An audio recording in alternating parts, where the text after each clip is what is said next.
What's up, metalheads? Welcome to the Lunatics of Metal. I'm your host, JT. With me as usual. I'm Jimmy. Alpha. What's up, gentlemen? How you guys doing tonight? Shot too nabby. Nice. You guys have a good week? Yeah. Can't complain. Besides, if I did, no one would listen. Yeah, mine's not been too bad. I, had to work all week, Luckily, Midwest heat. Luckily, I didn't go to a Coldplay concert, though. Yeah, that's been the meme that's blowing up everywhere. Yeah. The funniest one I saw was the Philly Fanatic and another Philly Fanatic mimicking it on the Kiss cam. It's like, how the fuck does something get that big so goddamn fast? Jesus Christ. Holy shit. When you're a billionaire, it tends to go around. Yeah, But anyway, we're not here to talk about that's the most press Coldplay's gotten in anyone that of our ilk in a while. Somebody said that Coldplay hasn't put out a single in years, and in one night they killed two of them, or they made two singles. Literally. Sorry. I digress. Let's not talk about Coldplay. Let's not. We're all metalheads here. We're all adults. We know what we're here to do. We're here to talk about thrash metal. Coldplay! Coldplay. And tonight's artist is Coldplay. And the album we're doing tonight is, I don't know a fucking album that Coldplay has ever put out. I couldn't tell you a song title. Me either. Yellow. I know they're a band. That's all I know. They're Yellow? There's a song called Yellow. I didn't know they were yellow. Well, hey. No. In all seriousness, tonight we are doing the band Death Angel, and we're doing one of their older albums. Very big album for me when I was growing up. Is Alpha has that on the screen. We are doing Death Angel's Frolic Through the Park. Right off the bat, biggest hit off of this album? I'm bored.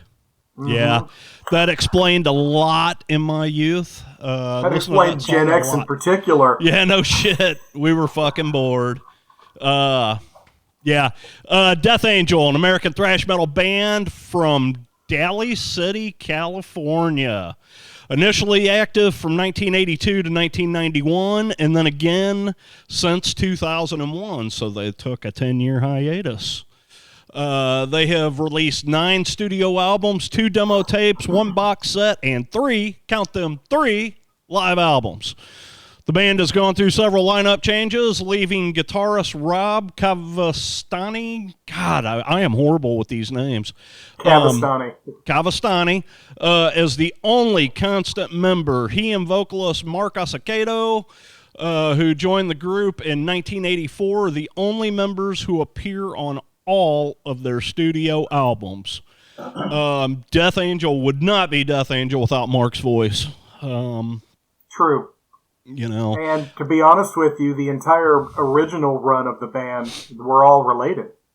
Except, I'm not sure if Mark was. I think they all were cousins. Yeah, they were all cousins from what I remember. Yeah, and they were all related somehow. Yeah. I don't remember exactly. I remember the drummer was like the youngest member of the band at one point. And he was like 14 or something. No, he was like 11 or 12 when he first started. When they got their album signed. Yeah. I think I remember when they went out on their first tour, he was like 15 years old. Mm-hmm. Kid couldn't even drive, and he's out on tour with fucking I think they went out with like Exodus or something. I remember there was what was that? It was some sort of interview I watched with Mark, and they were talking about that. But yeah, imagine getting your start at that young of an age, man. That would have been fucking killer, dude. I was, listening to metal at that time, but I hadn't really thought too much about. Well, I guess I had thought about it. I had started playing them when I was 12 or 13, somewhere around in there, and never did figure out how to play. But back then I wasn't, I thought I was going to be going to the Sunset Strip and, going to be another fucking Motley Crue reject or something, But I cannot imagine going out on the road at 15 years old. I can't even imagine playing a talent show at 15 years old because I wasn't that good at 15. But yeah, they did it. Crazy what this band has accomplished over the years. Yeah, from what I remember, they won a Battle of the Bands or something in the Bay Area just to be able to get the deal with Enigma Records. Yeah. When they were teenagers. I think the oldest member at the time was Rob, and he was 18. Yeah. Death Angel was one of the most popular Bay Area thrash metal bands of the 1980s. It secured them opening slots at club venues that decade, including opening for their peers Megadeth, Metallica, Slayer, Exodus, Testament, Overkill, DRI, Merciful Fate, and Possessed. Whew! I've opened for one of those. Mm-hmm. Same. Wait. Yeah, one.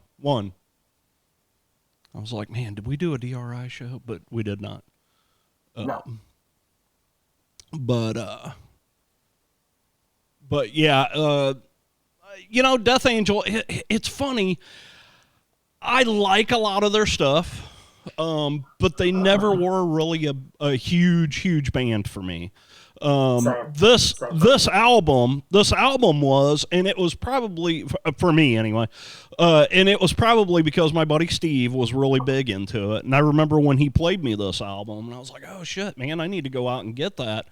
And then, I haven't even looked. Oh, okay. The other album that I kind of got into was Act 3. That was a great record, and that was their major label debut. Right.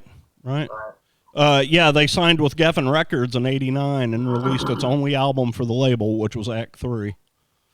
I like their first 3 albums, but when their newer stuff, I'm not a huge fan of. I don't hate it, but it's kind of, it's okay. Yeah. The Ultra Violence was a good album. I remember not even knowing about that album for a while after Frolic Through the Park came out.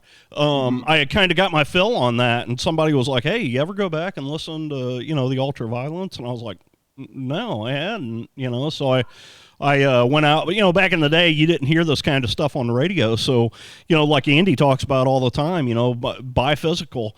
We'd have to go out and buy physical to be able to hear a lot of this stuff, and Very so true. much of it was from word of mouth, Occasionally, now here, we're around the St. Louis area, so we had KC 95 doing Monday Night Metal on Tuesday nights. And, occasionally you would hear about some bands from them, but some of this more obscure stuff, you didn't hear much about. You couldn't pick it up, but Andy and me were fortunate enough to have another college radio station over here that played metal from 8 to midnight. And it was weird because they were country the rest of the day. But that's where I learned. That's the first time I heard Metallica, first time I heard Megadeth, Slayer, Anthrax, literally was on the radio. That would have been awesome. That doesn't happen. And it was a nightly thing. So I heard Death Angel on there too, I'm sure. And this is the first one I heard by them. But I remember reading in the magazines about the previous record. So that's how I went out and got that. And I thought the first record was great, but I remember even back in the day thinking, man, the production's kind of airy. It's real high, real teeny. It's a lot of, like it was recorded by a boombox feel, even though it wasn't. Yeah. Right. Yeah. So of course, you're going to hear this a million times since we're doing thrash albums all the time. But, again, 1989, I started my freshman year of high school, and I met him. That's how first time I ever heard Death Angel too was Third Floor and Board. Welcome to the third floor. The board Yeah. was the main one that. Right. I saw Board on Headbangers Ball back in the Yes. day, also Yep. about the same time. Right. Yeah, they used to play that quite a bit. Mm-hmm. In That fact, lick they just used that opening intro for Borb for their promo for Headbangers Ball for a little while, if I remember right. They had like one Really? of their promo. I don't remember that. They had a little promo commercial, and it started out. All you heard was like the first few guitar riffs out of it. They didn't play the whole riff. It was like, you know, it was just part of their. They had a mixture of stuff that they played on a little promo. Okay. I had to see if I can go and find that, but That must have been back in the day when they had the SOD promos going. Yep. Before Pantera came in. Right. Yeah. Death Angel formed in San Francisco Bay Area, California in 1982 by cousins Rob Cavastani, lead guitar, backing vocals, Dennis Peppa, lead vocals and bass, Gus Peppa, rhythm guitar, and Andy Gallion on drums, all of Filipino descent. Yes, and they lived in a little Filipino part of the area from what I understand. Of course, I've never been there, but just going off what I've seen in like interviews and whatnot. Yeah. You know, that's the way funny. They describe it. Kind of off the topic, but like on Fridays, we do food truck Fridays at work, and one of the food trucks that comes every once in a while is called Filipino Favorites. Next time he comes, I'm going to ask him if he knows Death Angel. He probably does not. But he's got good food, though. His food's pretty damn good, though. Hey, that's all that matters. I got to get me a lumpia. Lumpia. Now, I know the band themselves really kind of distance themselves from this release. They're not real proud of it. And I think it's an amazing release because it's the transition, though, between the first record and the third record. I agree. It's like the bridge record. And the third record is what they ultimately became. Right. But this is, to me, what galvanized them, you know, and set them on that path, and they just hadn't quite realized it. And then, of course, they had much better production because Geffen's footing the bill, better studio, you know, that type of stuff. Right. So I can totally see why they might feel that way, but at the same time, as a fan, I thought this was a great record. There's no weak songs on it. No, absolutely not. The whole thing is just to me, it's one of the it's yet again another one of those albums that like once I start that and it starts off with that, you can hear that elevator, that lift going up in the beginning. As soon as I hear that, it's like, God, I gotta listen to the whole damn thing, Mm-hmm. So that's typically a lot of these older albums. That's how I want to listen to them. Because you just get your brain tuned to what the next song's going to be. I love this album. I just think it's awesome. Not every song on it's the how do I put that? Every song is killer, but like, of course, they've just got a few that like really stand out to me, and then of course you've got Bored, which really. That song got a lot of airplay. Weirdly, for me, the one that's probably the weakest link is the cover. Oh, yeah. And it's still good, but it's just compared to the rest of their stuff. And I know why it was put on there. It was put on there because probably had a label exec trying to get them to do something to help get, They always wanted to do that more traction back then, it seemed like. Yeah. And that's not uncommon for labels to try to push that angle. Yeah. Although I just thought it was a strange one for them to use because it wasn't really a big hit for Kiss. I mean, it did okay, but whatever. It's what they did. Yeah. Them Bored originally wasn't supposed to be on the record. They were like, they had it done, and then they were messing around with it, and I guess the label liked it and wanted it on the album, and it ended up being a single. They got it pushed on there. Yeah, it ended up being a single. Yeah, I think the label pushed it out as a single before they even had a choice. Yeah, I'm not sure. But yeah, it wasn't originally supposed to be on there. They were just sticking around. But pretty much Rob is like the heartbeat of that band.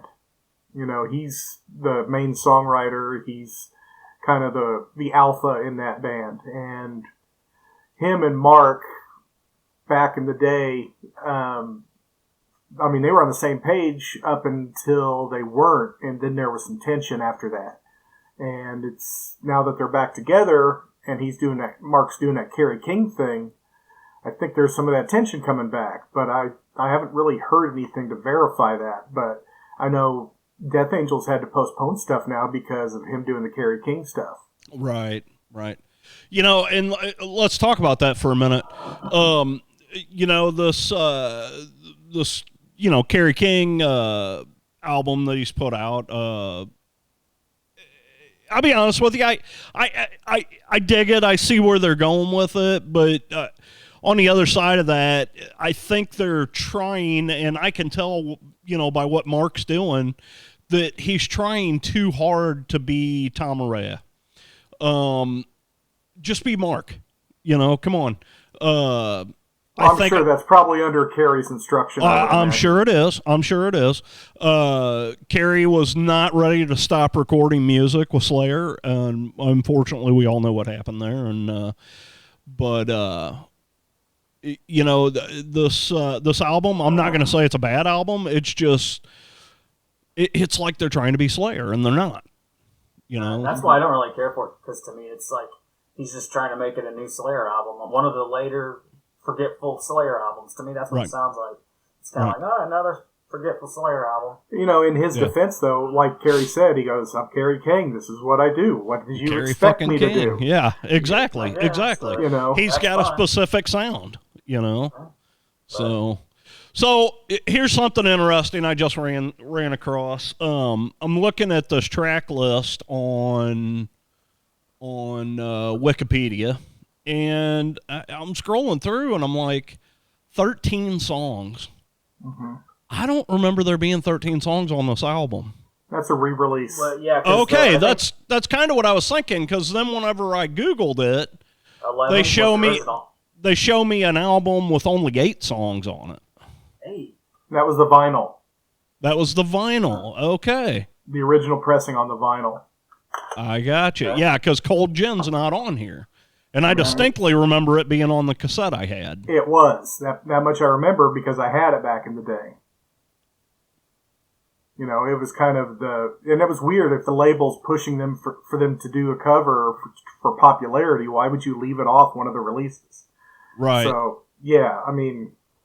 Yeah, it's just really weird. I hate when the internet does this to me, and like I'm like, God, I don't remember there being that many songs on this album, because Wikipedia is saying this album's 56 minutes and 17 seconds.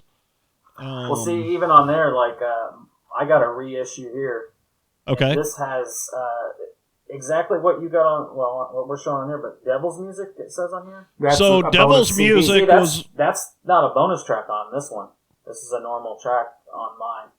On your CD? Mm-hmm. Yeah. Yeah. Yeah. It won't focus on it. But anyway, so I don't know. Yeah, it's just weird. So your CD has got the 13 tracks plus Devil's Metal? Yep. Okay. But Devil's Metal is just track 14? Yeah, and I've got the original that I've got ripped into my hard drive, and I've only got 11 songs. Yeah, Devil's Music is track 5. Okay, so it stopped at Dehumanization, didn't it? Well, this Mind one... Rape. Mind Rape. Mind Rape. Dehumanization, Silent Killer, and Witching of... I can't read what that says. Knave. Witches of Knave. Are the 3 bonus tracks on this one. Okay. So that makes sense, because I was thinking that there were not that many songs on the original album. Yeah, I don't think there was. Definitely not 13. Yeah. Or as mine would have. Now, mine has Devil's Metal 14. right after Board. Yeah, mine too. It's track 5. And on the Wikipedia listing, it's listed as it shows a confused. bonus track. Yeah, that's the part that maybe Wikipedia was, shows track 5 was confused. Maybe Wikipedia was confused. Maybe. That's what I'm thinking. Because Wikipedia's stupid. 1, 2. I've got confused. We can't bash Wikipedia too bad. I use it all the time. Well, I mean, you gotta take it with a accurate. grain of salt. Yeah, you it's know. not always accurate, Yeah. but, It's a good roadmap, but it's not always right. the Bible, so to speak. But Yeah. Here's a cool little trivia thing. Osakeda revealed in 2003 interview that the source of the title "Why You Do This" was a line in the film The Exorcist. Board was used in a scene in the 1990 movie Leatherface, The Texas Chainsaw Massacre 3. I do remember that. That's With cool. Dennis I don't Hopper. remember that. it's funny because they pull up in this big monster truck and all that's blasting out of the truck, and yeah, it's just such a great scene. I think Loz Rocket had a song on there too. There was a few bands, metal bands that had Nice. songs on. Nice. I have not seen that movie in years. It's been a while, but yeah. Oh, I think last time I watched it was on VHS, but I still remember that scene. I watched it at your house, at his house, and I remember Death Angel. You know, Yeah, I thought that was cool when you're 15. yeah. That was the movie where Dennis Hopper had the chainsaws going on the wood, trying to test them. He had one in each hand, going nuts, and the dude's back there going. Are you sure? Was it that one? Yeah, Because I know he was in the second one. Dennis Hopper was in the third one too? I thought he was in the third one, not the second one. No, he's in the second one. Yeah, Dennis Hopper's in the second one. Was that with Chop Top and all of that, old Bill Mosley? I don't know. Wasn't he in the second he had one? the hanger. He kept lighting the hanger with the lighter. And Yeah. that was on the second one with Dennis Hopper. Yeah. And, Yeah. The third ones were... It's more like a rock and roll bass type, you know. It's, Yeah. Well, that one lady was a rock and roll DJ or something. Mm-hmm. But the third one, they were just out in the middle of nowhere. Some car, they run off the road, blah, blah, blah, and they mosey onto the Butterface house or whatever. The Butterface. Yeah, Butterface. But yeah, I do remember some metal bands being in it. Death Angel on board being one of them. Right. That's cool, man. Actually, I'm thinking like Loz Rocket or whoever. I think it was Loz Rocket. I may be wrong. They had a song called Leatherface. They may have. Yeah, I'm drawing. I never really got into them guys. I like Loz Rocket, some of their stuff. Really? Okay, but I just was never. I'll be honest with you. I don't know any of their stuff. So next week when we do Loz Rocket, they weren't one of my favorite bands. Which Death Angel, I like Death Angel, but they're not one of my favorite. They're not. Yeah, and I'm with you there. And it's weird because I love Mark's voice, man. I think he's got a killer vocal style, you know. Frolic Through the Park is the second studio album from Death Angel, released in 1988. This was the band's last full-length studio album release on Enigma Records before signing with Geffen Records in 1989. Yep. Frolic Through the Park marked a change in the style of Death Angel, and is considered by many to be one of the band's darkest works. I can see that. Production-wise, I would say it's a little darker. Yeah. But the production on this reminds me a lot of DRI, to be honest with you. Yeah. A little bit. You know, just that the way the guitar tone is, and just, you know, it's kind of just little gritty to the point. Yeah, to the point, and it is what it is. Yeah. But what I remember what happened on the third record is, I think it was which Peppa was it? Andy, the drummer. He got into, I guess, a car accident or something. Well, and then he couldn't play for like 6 months, and the label wanted him to get a fill-in replacement because they had shows booked, and they're like, "No, he's our drummer. Why would we do that?" So the label dropped everybody but Mark, and that's what caused the rift between Rob and Mark. Well, you know, also they were supposed to be on the Clash of the Titans as the opener, and they got in a bad bus accident, and Andy was really hurt. So bus accident. And that's what happened. They got in a bad bus accident. Andy was hurt real bad. It derailed everything. It fucked them up mentally, too. Like, it fucked their psyche up. It really fucked them up in a lot of ways for a long time. They were still kids. And that was the demise of their band.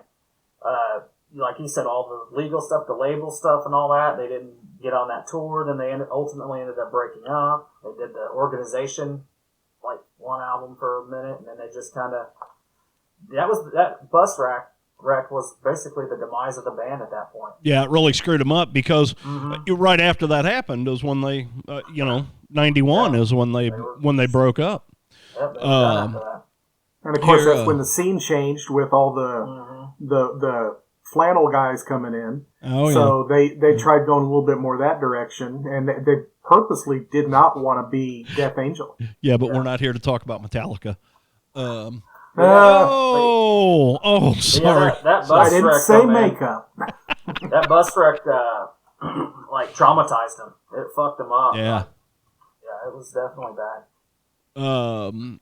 Here was a cool little snippet that we were just talking about. Despite being hailed as a fan favorite and including one of their most popular songs, Bored, whose music video had heavy rotation on MTV's Headbangers Ball, the members of Death Angel, particularly frontman Mark and guitarist Rob, have been very critical of this album, including its sound and production. In the band's documentary, a thrash-umentary, which I've watched that, it's really good, Cavastani referred to Frolic Through the Park as both their bastard album and an odd album. While the band has rarely performed the majority of the album songs live since their initial disbandment in 1991, Third Floor and Bored are the only songs from Frolic Through the Park to have appeared in their live set lists more frequently after their comeback in 2001. Which I believe the comeback was due to Chuck Billy's cancer concert. It was. Titans. Yeah, they Violence performed too, at that. And other bands, a lot of bands, that was kind of Exodus, I think. Yeah, a lot of them bands got a fire lit under their ass after that, and it kind of got going again. Thrash of the Titans. Thrash of the Titans. Thrash of the Titans benefit concert for Testament frontman Chuck Billy. Let's see. What did they say? They don't. What does it say? It was pretty much just a who's who of Bay Area bands from the scene back then. It was a big deal. Even Rob Flynn got up with Forbidden, I think, at one point. So, which he never actually recorded with them. The number of bands that that showed up for this. Damn, Billy Milano was the master of ceremonies. That's crazy. Yeah, I found that hysterical. And Scott Ian and Anthrax and all those guys were there too.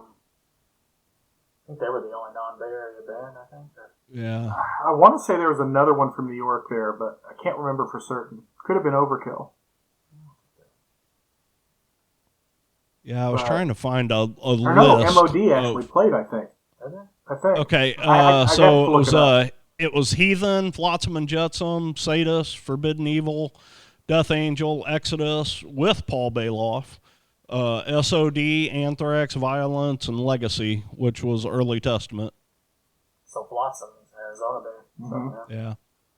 So if they'd had Legacy, then they probably had Derek Ramirez sitting up there with them, which is Eric's cousin, and also plays with them in, what's the black metal band he does? Dragon Force? Dragon Force. Or Dragon Lord. Dragon Lord, sorry.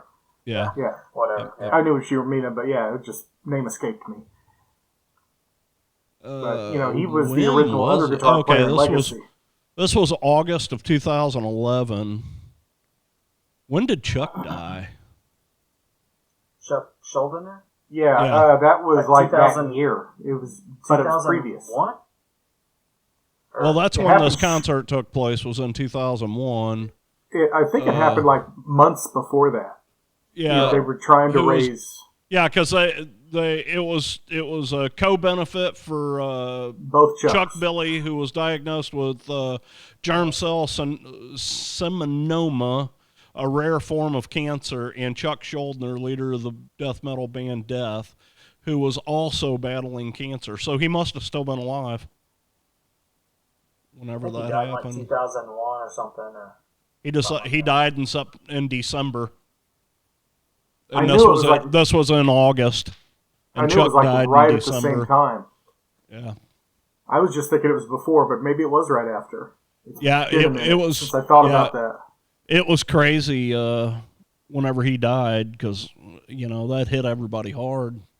Oh yeah, he was such a fixture in that whole scene. Oh, absolutely, and a fucking master with a guitar, man. He just nobody could do some of the things that he was doing. Insane. Definitely a pioneer. Yes, sir. But yeah, man, until that bus accident, these guys, Death Angel were on their way up, man. They were really getting a lot of publicity, and just that bus wreck. Yeah, but they were like being prepped to be launched into the stratosphere by the label because they had Geffen behind them. Yeah, they were like hyped. Here was a cool little thing. Mark, a second cousin of the other four members who had been working as their roadie, became the group's lead vocalist in 1984 and performed his first show with the band on a bill with Megadeth in April of that year at one of the 4 Megadeth gigs to feature Kerry King on guitar. Nice. That's wild. I know Mark used to get up with a few other people and scream on one song, like it was just a bunch of friends, where they had them all come up and do a group thing, and then eventually he just kind of stayed up there, I guess. That's the way I took it. Cool. Because before that, Rob was the singer. Yeah. And kind of some other ones helped out too. Back up. Yeah, very cool band. A lot of... when they got back together, they Andy really didn't rejoin because whatever reason he chose not to, and they got Will? From Will Carroll. Will Carroll, thank you, and he's a great drummer, probably technically better than Andy, but he just doesn't sound like Andy, and it made the whole band feel like a more modern metal band because that's the way Will plays. Andy had that energy set. And Andy was more of like a rock and roll metal drummer. It's the best way I could describe it. And Will's more of just a metal drummer, Yeah, So it didn't feel like the same band, even though it was the same guys writing all the stuff. And I feel like Mark's vocals changed in the later stuff too. Like it's not his signature voice. It's weird to me. I don't know. Well, some of those screams, man, when he did as a kid, I'm sure they're hard to produce now. You know? Yeah. Oh, yeah. Because you could tell he was like stretching what someone should be able to do with their voice back then. Right. Well, and you can do a lot of stuff when you're young that, Those checks are harder to write. Your diaphragm older. moves in a different direction when you're young,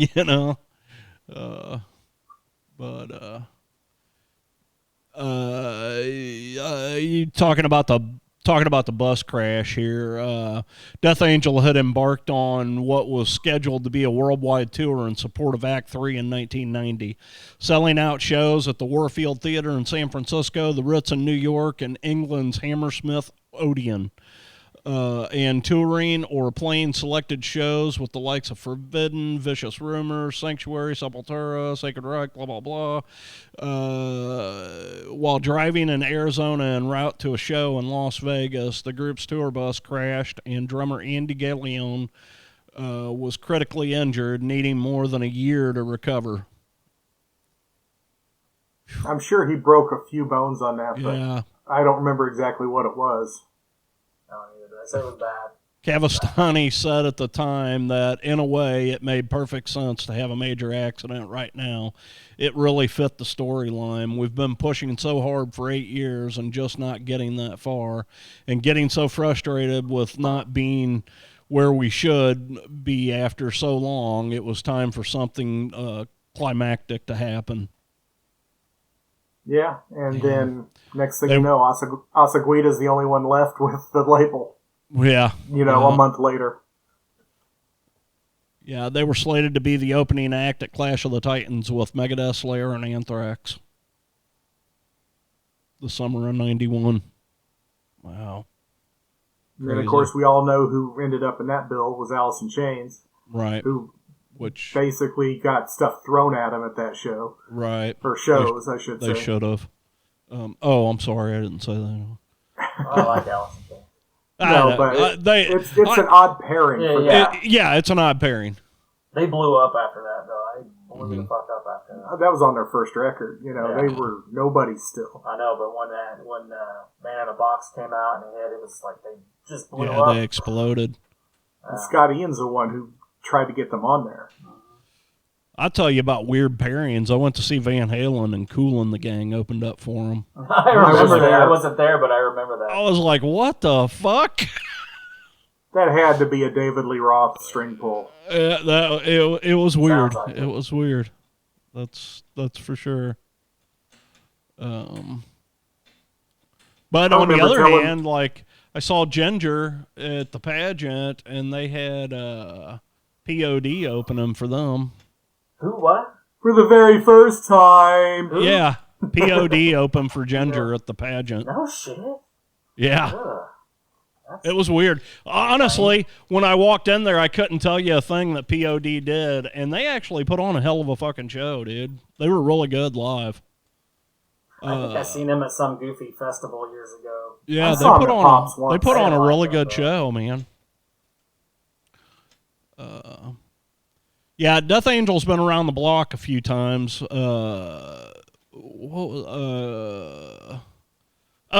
According to Cavastani, they were invited to tour Europe with Annihilator and Judas Priest supporting the Painkiller tour. But due to the bus accident, Death Angel declined and was replaced by Pantera. How you like that on your resume? How you like them fucking apples? Yeah. Jesus Christ. Yeah, that's fucked up. Like polio. Oh. Yeah, Death Angel, though, they're a unique band. And this album was, like Jim said, I think it was like their bridge album from their Ultraviolence was pure thrash. And then Act 3 was more, they brought in some funk and they started experimenting with melodies and the vocal harmonies.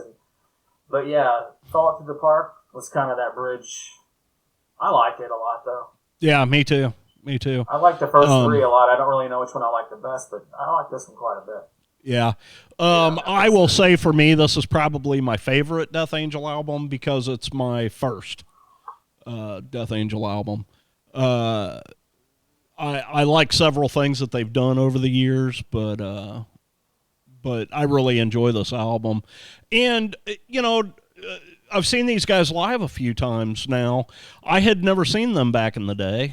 And, up to the point of them breaking up in 91, I had only been to, a couple, like, big concerts, Never saw them live until a few years ago. Same. First time I seen them was with you guys at Testament, yeah. At the pageant. That was my first time seeing Death Angel. Bay Area Strikes Back just a few years ago. I think the first time I saw them was at when they opened for Overkill at Del Mar Hall.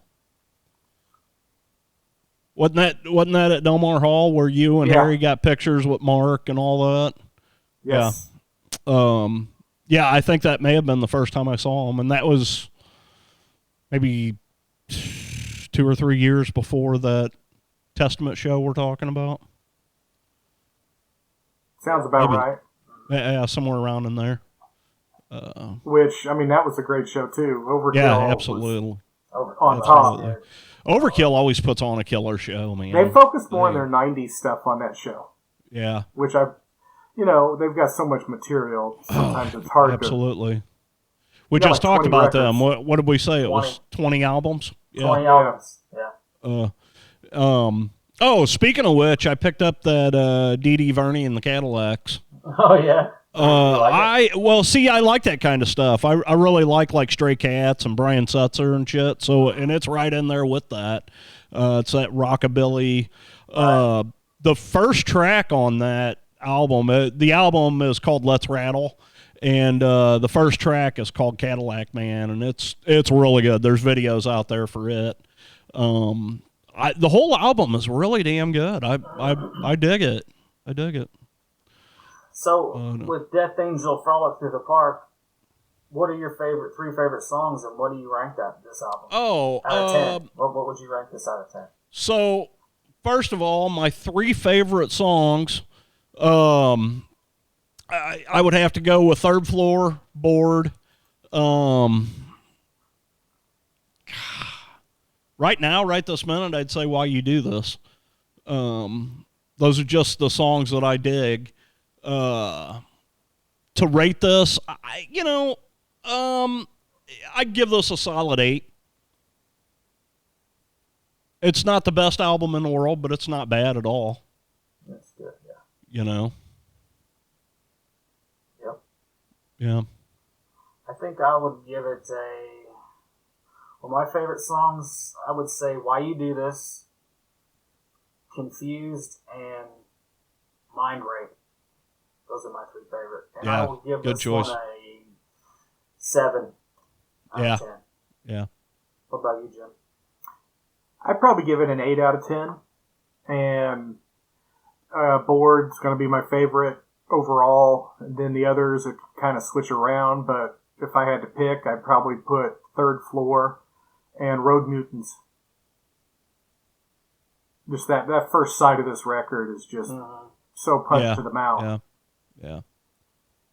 No bad songs, though, on this album. No, not at all. Not at all. I mean, we don't have to talk about Colt Gin, but...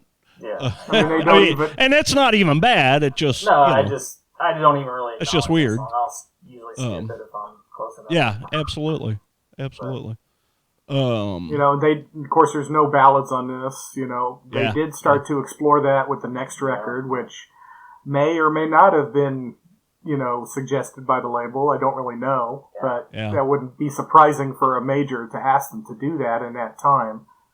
Yeah. But the ones that they did on that record, I really like. I do too. Actually, Act 3 different. is my favorite Death Angel album, and I think that's because it was my first one. Right. Right. This one was and the production on Act 3 is so much better. Oh, it is. But man, some of that softer stuff with the harmonies, the vocal harmonies, is excellent. Yeah, absolutely. Man, I love it. I have not listened to that album in a long time. I'm going to have to break it out and listen to it. But I do remember overall the production. I remember when it came out, I was kind of blown away because I had just gotten into this, and then like a year later, Act 3 comes out, and I remember I was like, oh shit, this is way better, production wise, way better. But, it is. It's funny, kind of off the subject, but on our subject, something I just thought about. We ought to do a thrash metal covers episode, because there's so many out there of bands that have done like thrash covers that have done covers. Well, I mean, look at Anthrax, with Parasite. Well, they have their own covers. They have quite a few. They have quite a few, but Overkill's got Cover Kill, and Metallica, of course. Megadeth does. Hidden Treasures. Slayer's got the punk covers. The was it Undisputed Attitude? Yep. Punk cover album. But I think sometime we ought to do that, like pick like our favorite fucking thrash covers, and it doesn't have to be about one band, that episode. Top 10. We can talk numerous ones. We already did for me. Garage Days. Garage Days. Yeah, there you go. I kind of forgot about that. Yeah. That's not a very forgettable album, and I forgot about it. But yeah. Death Angel, Frolic Through the Park. Get your ass out and find a copy of this, because it's definitely worth the listen. Buy this shit. Physical. Buy it. But yes. But yeah, I think we're Death Angeled out now. So now let's talk about what we want to do here moving forward. We're going to let everybody hear what we're going to talk about here. What do we want to do next? We got one more left on the docket. Do we want to do that one more, or do we, what do we want to do? Or do we want to let Andy pick something? Well, we could go ahead and finish the one we got left. You want to continue with the one we've got? Okay. Because I was planning on that, you know. Okay. Okay. All right. Well, then we'll do that. Then after this one, we'll be caught back up, and we can. Then we'll be caught up, and everything can be. And then we'll just round table the rest of them. You know, we'll do it every week. Somebody gets to pick one, and we'll go that. So next week, what we'll be doing is suicidal. Not suicide, but suicidal tendencies. How will I laugh? Yeah, how will I laugh? I'm sorry, I had a brain fart there. I can't even smile today. Yeah. I think that's going to be a fun one to do. Very cool album, very fun, snappy. Cool. And that's where we're going to be going. We'll be going to Suicidal, and then we'll all be caught up, and yeah. Yep. So until next week, guys, do your homework, listen to some Suicidal Tendencies, and buy physical copies of Metal. Buy physical copies of Metal, especially from this band called Lunatic. They need to make some money. Support your local Lunatic. And thanks for tuning in to Lunatics of Metal. Stay metal, guys. Out.